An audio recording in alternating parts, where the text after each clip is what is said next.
नमस्कार दोस्तों, तैयारी जीत के चैनल पर आप सभी सब्सक्राइबर्स का बहुत बहुत स्वागत है। लोअर पीसेस की तैयारी चल रही है चैनल द्वारा। आज के इस वीडियो में हम ताप, ऊष्मा और ध्वनि से संबंधित महत्वपूर्ण टॉपिक्स को कवर करेंगे। इन पर आधारित बहुविकल्पीय प्रश्नों को हल करने का प्रयास करेंगे। प्रश्न काफ़ी महत्वपूर्ण हैं और विभिन्न परीक्षाओं में पूछे गए हैं। तो चलिए शुरू करते हैं आज का वीडियो को लाइक कर दीजिएगा, शेयर कर दीजिएगा और चैनल को सब्सक्राइब जरूर करें। पहला प्रश्न है, ताप गतिकी का प्रथम नियम सामान्यतः किससे संबंध मामला है? आपके सामने चार ऑप्शन है। चार्ल्स नियम, न्यूटन का शीतलन नियम, ऊष्मा विनिमय के नियम, ऊर्जा के संरक्षण के नियम। पहले का सही जवाब क्या होगा? सही जवाब है ऑप्शन डी, ऊर्जा के संरक्षण के नियम। जब पानी को 0 डिग्री सेल्सियस से 10 डिग्री सेल्सियस तक गर्म किया जाता है तो इसका आयतन पर क्या प्रभाव पड़ेगा? तो पहले तो यह घटेगा और फिर बढ़ेगा। दो निकायों के बीच ऊष्मा के प्रवाह की दिशा किस पर निर्भर करेगी? सही जवाब है ऑप्शन सी, उनके अपने अपने तापमान पर। उबलते जल द्वारा जलने की तुलना में भाप से जलना अधिक कष्टदायक होता है। तो कई बार पूछा गया ये क्वेश्चन। तो ये गुप्त ऊष्मा से संबंधित है। भाप में गुप्त ताप होता है जो कि अधिक ज्वलनशील होती है। निम्न में से किसमें संवहन होता है? संवहन किसमें होगा? सही जवाब है लिक्विड और गैस में, यानी कि ऑप्शन बी।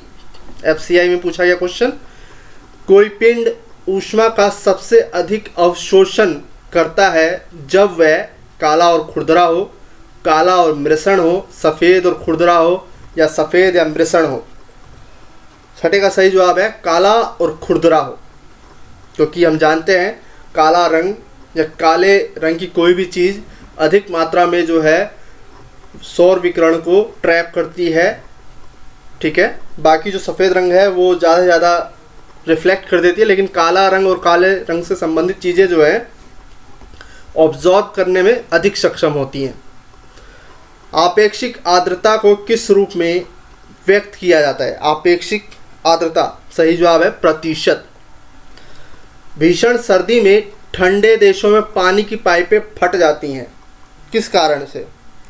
सही जवाब है क्योंकि पानी जो है वो जम जाता है, जिससे कि उसका आयतन जो है वो फैल जाता है, यानी कि जमने पर पानी फैलता है। वह तापमान जिसका पाठ्यांक फ़ारेनहाइट और सेल्सियस दोनों पैमाने पर सेम रहेगा वो कौन सा होगा? सही जवाब है -40 डिग्री। निम्नतम तापमान किसके द्वारा मापा जाता है? निम्नतम तापमान अल्कोहल थर्मामीटर, पारद यानी कि मरकरी थर्मामीटर, अधिकतम पठन थर्मामीटर या निम्नतम पठन थर्मामीटर। 10वें का सही जवाब क्या होगा? तो अल्कोहल थर्मामीटर से मिनिमम तापमान को मापा जाता है। थर्म किसका यूनिट है? क्वेश्चन पूछा गया है, थर्म किसका यूनिट है? 11वें का सही जवाब है ऑप्शन बी, ऊष्मा का। अगला प्रश्न है, परम शून्य ताप क्या है? Absolute temperature, absolute zero temperature क्या है? सही जवाब है ऑप्शन बी, सैद्धांतिक रूप से न्यूनतम संभव तापमान। थर्मोस्टेट वह यंत्र है जो किसी निकाय का तापक्रम स्वनियंत्रित करता है। तांबे के एक टुकड़े को तथा कांच के एक टुकड़े को एक ही तापमान पर गर्म किया गया, उसके बाद स्पर्श करने पर तांबे का टुकड़ा कांच के टुकड़े की अपेक्षा अधिक गर्म लगता है। तांबे का घनत्व कांच के घनत्व से अधिक होता है, तो कौन सा ऑप्शन सही होगा? सही जवाब है ऑप्शन बी। दोनों सही है लेकिन सही स्पष्टीकरण नहीं है। डेजर्ट कूलर, जो घरों में कूलर होता है, वो शीतलन जो करता है वो किस पर आधारित होता है? तो सही जवाब है, जल्दी से सोचिए, सही जवाब है वाष्पन शीतलन, जो पानी होता है वो वाष्पित होता है, ऑप्शन सी होगा। गर्म मौसम में पंखा चलने से आराम महसूस होता है क्योंकि 16वें का सही जवाब है हमारा पसीना तेजी से वाष्पीकृत होता है, जो कि हमें ठंडक का एहसास दिलाता है। वायुमंडल हमारे ऊपर बहुत अधिक दबाव डालता है, परंतु हम इसका अनुभव नहीं करते हैं क्योंकि 17वें का सही जवाब क्या होगा? हमारा रक्त वायुमंडल के दबाव से कुछ अधिक दबाव हमारे पे डालता है। बादल आच्छादित रातें स्वच्छ आकाश वाली रातों से अधिक गर्म होती हैं क्योंकि बादल पृथ्वी तथा हवा में ऊष्मा का विकिरण रोक देते हैं। उत्तर प्रदेश लोअर सबऑर्डिनेट में पूछा गया प्रश्न। कमरे को ठंडा किया जा सकता है किस तरीके से? तो सही जवाब है ऑप्शन बी संपीड़ित गैसों को छोड़ने से। और ये जो संपीड़ित गैसें छोड़ने की प्रक्रिया है ये कौन करता है? जो घरों में एयर कंडीशनर यानी कि एसी जो लगा होता है वो इसी सिद्धांत पर आधारित होकर कार्य करता है। निम्न में से कौन सा कथन सही नहीं है? 20वां प्रश्न है। 20वें में जो सही नहीं है, एसी के ऊपर जो है क्वेश्चन पूछा गया है, एयर कंडीशनर और एयर कूलर दोनों आर्द्रता को नियंत्रित करते हैं। ये कथन जो है वो गलत है, बाकी अन्य 3 कथन सही हैं। जलयुक्त ग्लास में तैरता हुआ बर्फ का टुकड़ा जब पिघलता है तो पानी का स्तर पर क्या प्रभाव पड़ेगा? वो वैसा ही रहता है, ऑप्शन सी। शीत कोष्ठ में भंडारित फल अधिक समय तक चलते हैं क्योंकि श्वसन की दर घटा दी जाती है। यदि हवा का तापमान बढ़ता है तो उसकी जलवाष्प ग्रहण करने की क्षमता पर क्या प्रभाव पड़ेगा? बढ़ती है वो। निम्न में से कौन सा एक कथन सही नहीं है? आर्द्रता के बढ़ने पर वायु में ध्वनि वेग कम हो जाता है, ऑप्शन सी। अब हम तरंगों पर आधारित प्रश्नों को हल करेंगे। पहला प्रश्न आपके सामने है, कौन सी तरंगें शून्य में संचारण नहीं कर सकती? आपके ऑप्शन है प्रकाश, ऊष्मा, ध्वनि, इलेक्ट्रोमैग्नेटिक। शून्य में संचरण नहीं कर सकती वो है ध्वनि। ध्वनि को चलने के लिए कोई ना कोई माध्यम चाहिए, ये निर्वात में नहीं चल सकती हैं। निम्नलिखित में से किस प्रकार की तरंगों का प्रयोग रात्रि दृष्टि उपकरण में किया जाता है? सही जवाब है अवरक्त तरंगे। ये अवरक्त तरंगे क्या होती हैं? जो सूर्य की किरणें होती हैं वो एक तरह से अवरक्त तरंगों का ही उदाहरण है और ये जो है रात के समय दृष्टि उपकरण के रूप में प्रयोग में लाया जाता है। दीर्घ रेडियो तरंग पृथ्वी की किस सतह पर परावर्तित होती है? तो सही जवाब है तीसरे का आयन मंडल। पैराबैंगनी किरणों यानी कि अल्ट्रावायलेट रेडिएशन में ऊर्जा किसके अपेक्षा अधिक होती है? इंफ्रारेड रेज यानी कि अवरक्त किरणें, गामा किरणें, एक्स किरणें, अंतरिक्ष किरणें। तो चौथे का सही जवाब है ऑप्शन ए, इंफ्रारेड किरणें से अधिक होती है ताकत और गामा किरणों से कम और एक्स किरणों से भी कम। गामा किरणें सबसे ज़्यादा घातक किरणें होती हैं। पैराबैंगनी किरणें को जो है हमारे ओजोन लेयर जो है रोक देता है, जिससे कि हमारी पृथ्वी सुरक्षित हो जाती है। हालांकि ओजोन लेयर जो है वो क्षरण हो रहा है क्लोरोफ्लोरोकार्बन और अन्य हैलोजन से, पता होना चाहिए आपको, और उसकी इकाई है डॉप्सन, ओजोन लेयर को मापने की। जल उपचार में पैराबैंगनी किरणों का प्रयोग किस रूप में किया जा सकता है? सही जवाब है ऑप्शन बी, रोगाणुनाशक। एक्स किरणें किस प्रकार की तरंगे हैं? अनुदैर्ध्य, अनुप्रस्थ, विद्युत चुंबकीय, प्रत्यास्थ। सही जवाब है ऑप्शन सी, विद्युत चुंबकीय। कॉस्मिक किरणें किस प्रकार की किरणें? आवेशित कण हैं, अनावेशित कण हैं, दोनों ही कण हैं, ये उपयुक्त में से कोई नहीं। पीपीएससी में पूछा गया क्वेश्चन, कॉस्मिक किरणें एक प्रकार की आवेशित किरणें या कण होते हैं। एफएम प्रसारण सेवा में प्रयुक्त होने वाले आवृत्ति बैंड का परास यानी कि रेंज क्या होता है? सही जवाब है ऑप्शन डी 88 से 108 मेगाहर्ट्ज के मध्य। एमआरआई मैग्नेटिक रेजोनेंस, आई की फुल फॉर्म आप बताएंगे। मशीन में निम्न में से किसका प्रयोग होता है?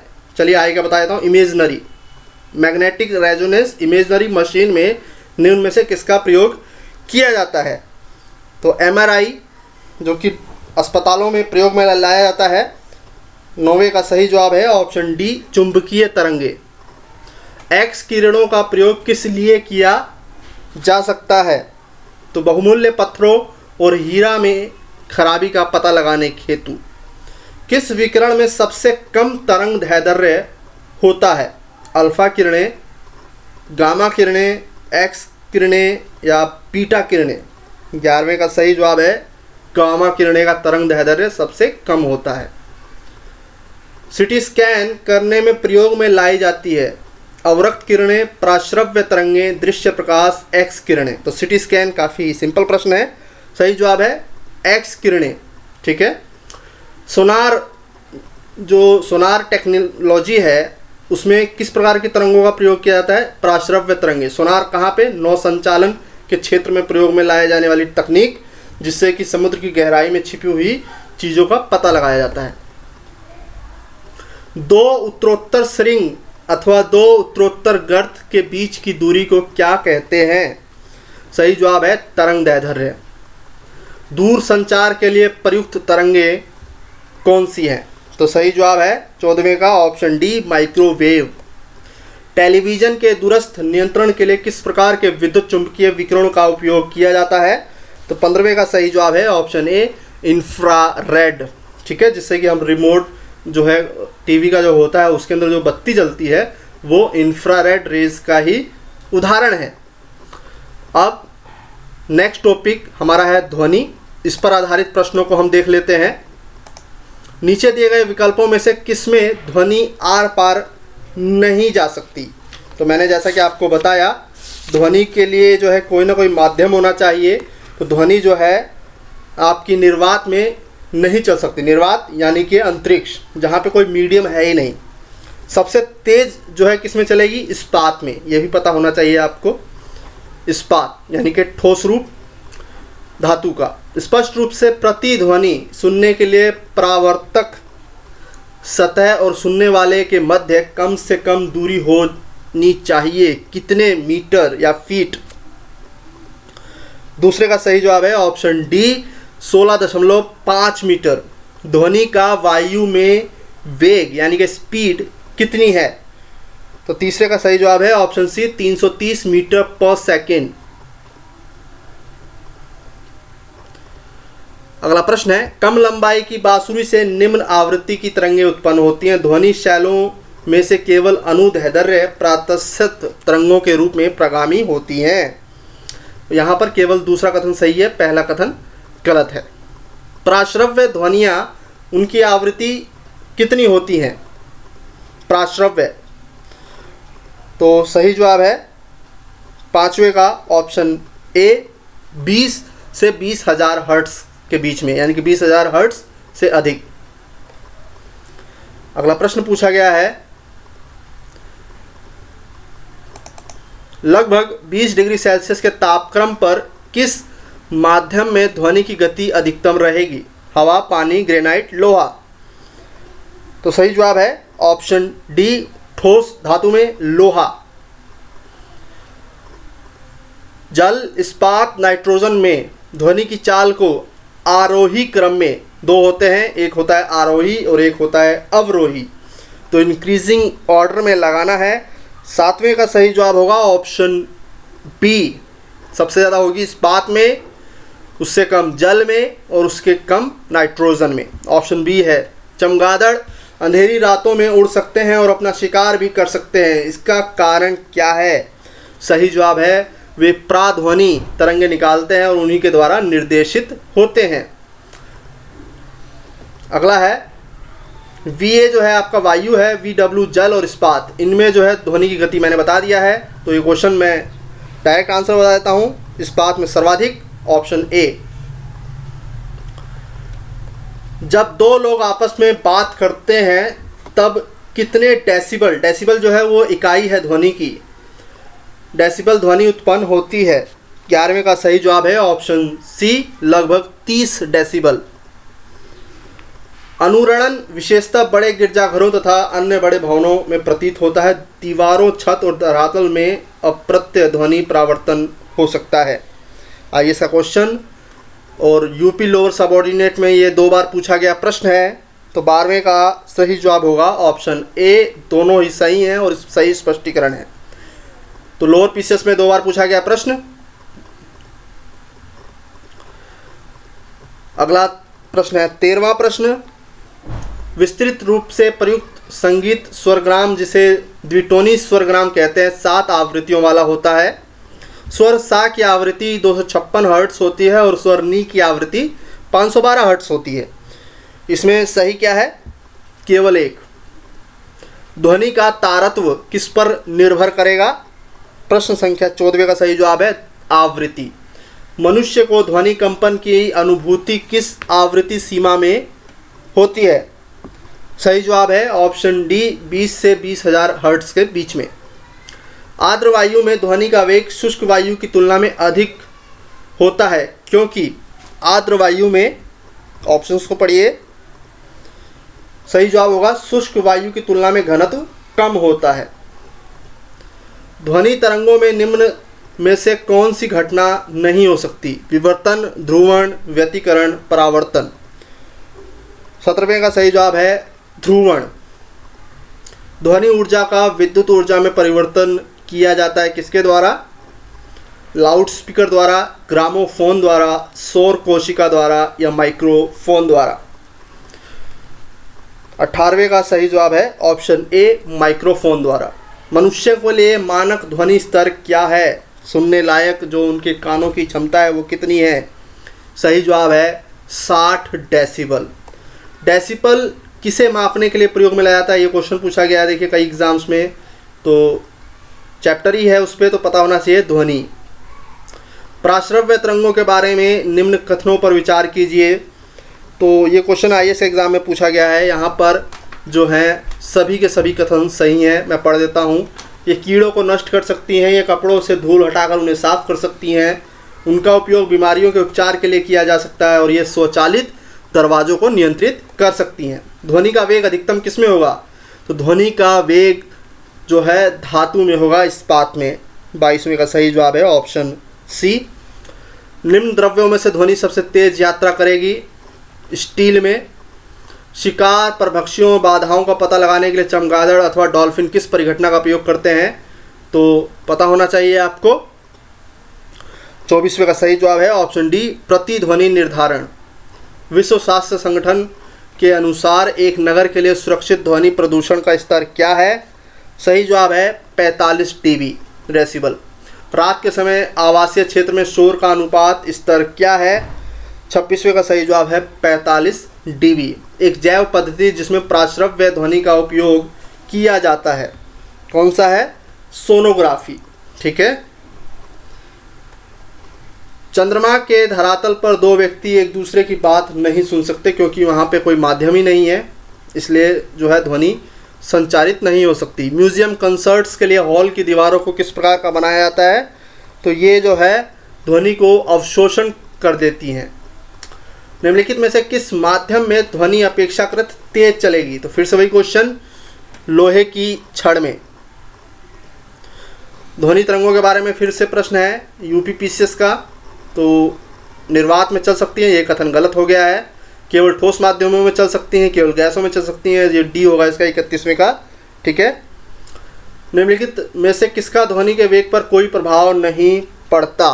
तो 32वें का सही जवाब है ऑप्शन ए, दाब। मनुष्यों के लिए शोर की सह सीमा करीब करीब कितनी होती है? तो 85 डेसिबल। प्राध्वनिक विमान किस प्रघाती तरंग को पैदा करते हैं? तो 35वें का सही जवाब है ऑप्शन डी, ध्वनि बूम। 100 डेसिबल का शोर का प्रबलता स्तर संगत होता है किसके? यंत्र कारखानों से जो है उसको सुमेल किया जाता है। जब सितार और बांसुरी पर एक ही स्वर बजाया जाए तो उनसे उत्पन्न ध्वनि का भेद निम्नलिखित में अंतर के कारण उत्पन्न होता है। सही जवाब है तारत्व और माफ़ कीजिएगा केवल ध्वनि गुणता, ऑप्शन सी 37वें का होगा ऑप्शन सी ध्वनि गुणता। अंतिम प्रश्न ध्वनि चैप्टर से, ध्वनि के स्रोत व परावर्ती सतह के बीच न्यूनतम कितनी दूरी होनी चाहिए जिससे कि प्रतिध्वनि स्पष्ट रूप से सुनाई दे सके? तो सही जवाब है 17 मीटर। तो कुल मिला के हमने यहाँ पर 3 चैप्टर कवर किए जिनसे कुछ महत्वपूर्ण एमसीक्यूज़ हैं। ये वीडियो आपको कैसी लगी अवश्य बताएं, वीडियो को लाइक करें। मिलते हैं अगले वीडियो में, तब तक के लिए नमस्कार, धन्यवाद और अपनी लोअर पीसीएस की तैयारी करते रहें।